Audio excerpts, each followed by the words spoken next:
moi, je m'appelle Hélène, j'ai 27 ans, je suis originaire de Moulins dans l'Allier. Après mon bac, je suis partie plusieurs mois en Angleterre pour devenir fille au pair, afin de, par la suite, devenir agent d'escale et hôtesse de l'air. Quand je suis rentrée d'Angleterre, j'ai passé mon CCA, donc mon Cabin Crew Attestation, et ensuite j'ai passé mon diplôme d'agent d'escale chez Horizon Academy à Montpellier. Et suite à ça, après mon diplôme d'agent d'escale, j'ai été embauchée à l'aéroport de Toulouse-Blagnac pendant 4 ans. Et après, actuellement, voilà, je suis devenue hôtesse de l'air chez EasyJet.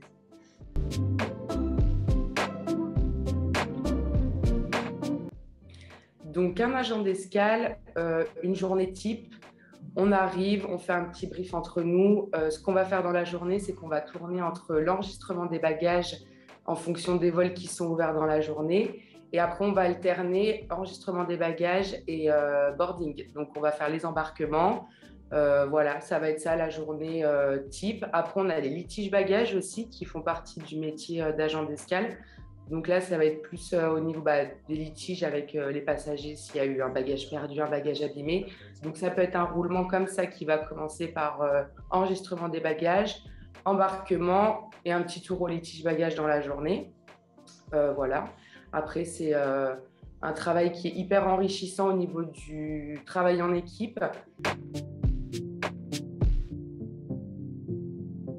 Moi, je suis devenue, donc je suis arrivée après mon CCA donc chez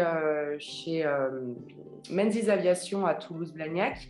J'ai commencé en tant qu'agent d'escale en contrat Pro 1 qui a duré 6 mois. Ensuite, j'ai fait un contrat Pro 2 qui a duré 6 mois de plus. J'ai été embauchée en CDI derrière, donc j'ai jamais eu d'arrêt en fait de travail. J'ai continué. Et j'ai occupé ce poste pendant 3 ans. Et après ces 3 ans, je suis devenue superviseur passage. Donc, l'agent d'escale, mais le superviseur des agents d'escale pendant quelques mois avant d'être recrutée du coup par EasyJet et de quitter l'aéroport de Toulouse.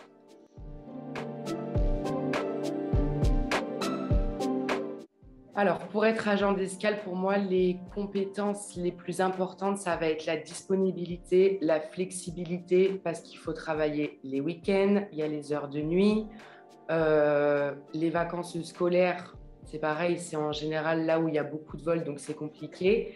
Il faut avoir un très bon sens du travail en équipe, parce qu'on travaille toujours en équipe, et ça, c'est super important. Si on n'a pas une bonne équipe et qu'on ne travaille pas ensemble, c'est pas possible.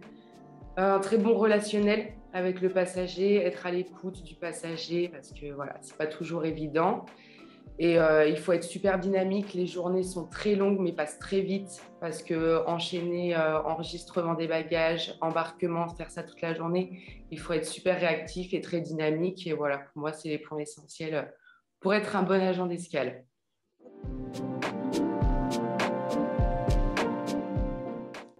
Alors, des conseils, je ne sais pas. Après, voilà, c'est toujours pareil. Au début, il ne faut pas compter ses heures. Enfin, vraiment, c'est hyper important.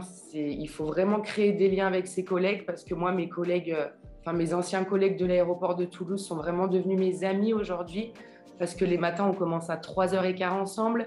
Il se passe, les journées passent mais ne se ressemblent pas. Pour le coup, il n'y a aucune routine dans ce travail-là. Et vraiment créer un bon relationnel et des liens avec ses collègues, pour moi, c'est super important dans ce genre de métier parce que pour gérer un conflit, et Dieu sait qu'il y a énormément de conflits à l'aéroport, si on a une bonne équipe, qu'on s'entend bien avec ses collègues, franchement, voilà, ça passera comme une lettre à la poste.